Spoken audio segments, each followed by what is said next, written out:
Hi, welcome to Lash Class.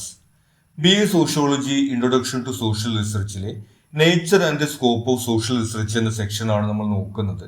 നമ്മളിവിടെ നിങ്ങൾക്ക് notes ആയിട്ട് കൂടി ഉപയോഗിക്കാൻ കഴിയാവുന്ന അതിലെ ഇമ്പോർട്ടൻറ്റ് പോയിന്റ്സും അതിൻ്റെ എക്സ്പ്ലനേഷനുമാണ് പ്രൊവൈഡ് ചെയ്യുന്നത്. നമുക്ക് നോക്കാം. Nature of social research, scientific approach. Social റിസർച്ചിന്റെ നേച്ചറിൽ ആദ്യം പറയുന്നത് അതൊരു ശാസ്ത്രീയ പഠനമാണ് എന്നതാണ്. സാമൂഹ്യ പ്രതിഭാസങ്ങളെ കുറിച്ചിട്ടുള്ള ശാസ്ത്രീയ പഠനമാണ് സോഷ്യൽ റിസർച്ച്.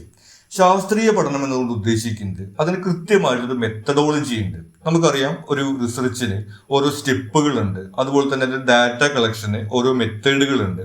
ആ രീതിയിൽ കൃത്യമായിട്ടുള്ള ഘടനയോട് കൂടിയിട്ടുള്ള ഒരു പഠനം എന്നുള്ള രീതിയിലാണ് നമ്മളതിനെ ശാസ്ത്രീയ പഠനം എന്ന് വിളിക്കുന്നത്. പിന്നെ വരുന്നത് എംപിരിക്കൽ ഇൻവെസ്റ്റിഗേഷൻ ആണ്. തെളിവുകളെ ആശ്രയിച്ചുള്ള പഠനമാണ്. നമ്മുടെ ചിന്തകളെയോ അല്ലെങ്കിൽ ഊഹാപോഹങ്ങളെയോ ഒന്നും ആശ്രയിക്കാതെ നമുക്ക് ഗവേഷണത്തിൽ ലഭിക്കുന്ന വിവരങ്ങൾ, അതാണ് നമ്മുടെ തെളിവായിട്ട് വരുന്നത്. അതിനെ ആശ്രയിച്ചാണ് നമ്മൾ നിഗമനത്തിൽ എത്തുന്നത്. ആ രീതിയിൽ തെളിവുകളെ ആശ്രയിച്ചുള്ള ഒരു പഠനമാണ് സോഷ്യൽ റിസർച്ച്. പിന്നെ വരുന്നത് ഒബ്ജക്റ്റീവ് ആണ്. നമ്മൾ നേരത്തെ പറഞ്ഞതിനോട് ചേർന്ന് പോകുന്ന കാര്യം തന്നെയാണ്. പക്ഷപാതിത്വമില്ലാത്ത വസ്തുനിഷ്ഠമായ കണ്ടെത്തലുകൾ. നമ്മുടെ ചിന്തകളെയോ ഊഹാപോഹങ്ങളെ ആശ്രയിക്കുന്ന സമയത്ത് അത് നമ്മുടെ വിശ്വാസങ്ങളും ധാരണകളുമായി ബന്ധപ്പെട്ടിട്ടുള്ള പക്ഷപാതിത്വങ്ങളൊക്കെ കാണിക്കും. എന്നാൽ അതിനെ ആശ്രയിക്കാതെ നമുക്ക് ഈ ഗവേഷണത്തിൽ ലഭിക്കുന്ന തെളിവുകളായിട്ടുള്ള വിവരങ്ങളെ ആശ്രയിച്ചുകൊണ്ട് അല്ലെങ്കിൽ വസ്തുതകളെ ആശ്രയിച്ചുകൊണ്ട് നമ്മൾ നിഗമനങ്ങൾ നടത്തുന്നതാണ്. അതുകൊണ്ട് വസ്തുനിഷ്ഠമായിട്ടുള്ള കണ്ടെത്തലുകളാണ് സോഷ്യൽ റിസർച്ചിൽ വരുന്നത്. പിന്നെ വരുന്നത് descriptive and explanatory. Social research ഒന്നുകിൽ ഡിസ്ക്രിപ്റ്റീവ് ആവാം അല്ലെങ്കിൽ എക്സ്പ്ലനേറ്ററി ആവാം.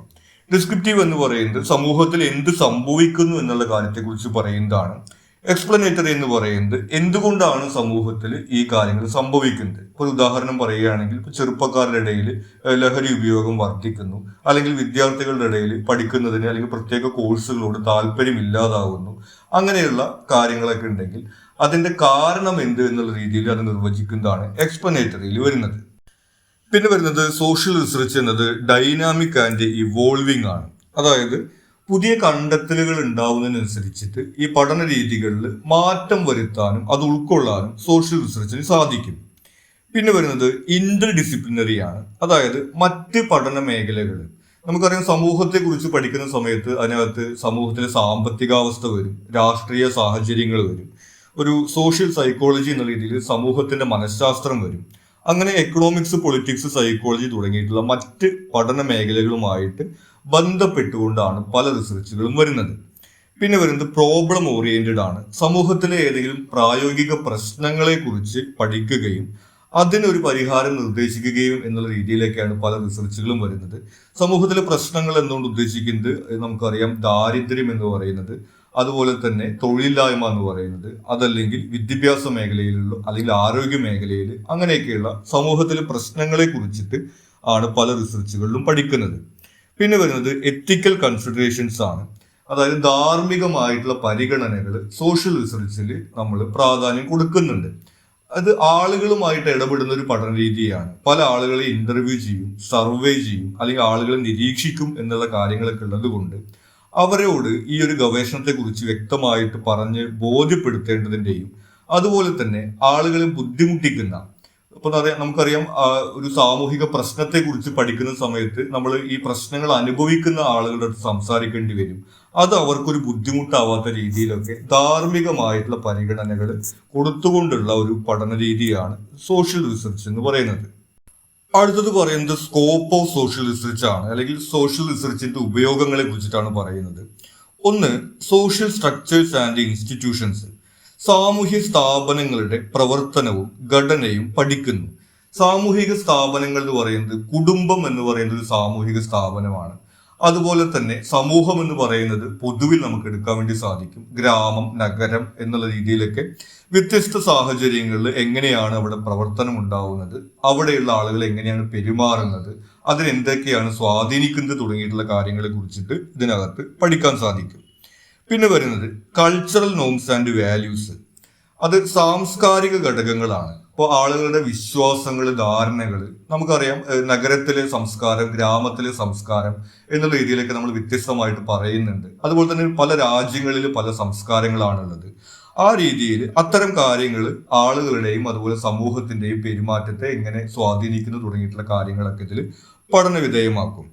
പിന്നെ വരുന്നത് സോഷ്യൽ പ്രോസസ്സസ് ആണ്. അതായത് സാമൂഹിക മാറ്റം, സാമൂഹിക നിയന്ത്രണം തുടങ്ങിയിട്ടുള്ള സമൂഹത്തിന്റെ പ്രവർത്തനങ്ങൾ വിലയിരുത്തുന്നു. അപ്പൊ നമുക്കറിയാം, പണ്ട് കാലത്ത് ഉണ്ടായിരുന്ന സമൂഹത്തിന്റെ അവസ്ഥയല്ല ഇപ്പോൾ ഉള്ളത്. അതിനകത്ത് ഒരു മാറ്റം ഉണ്ടാവുന്നുണ്ട്. അപ്പൊ ആ മാറ്റത്തിലേക്ക് നയിക്കുന്ന ഘടകങ്ങൾ എന്താണ്, ഇനി ഇത്തരം കാര്യങ്ങൾ എങ്ങനെയാണ് ആളുകളുടെ പെരുമാറ്റത്തെ സ്വാധീനിക്കുന്നത് തുടങ്ങിയിട്ടുള്ള കാര്യങ്ങളെ കുറിച്ചിട്ട് ഇതിനകത്ത് പഠിക്കുന്നുണ്ട്.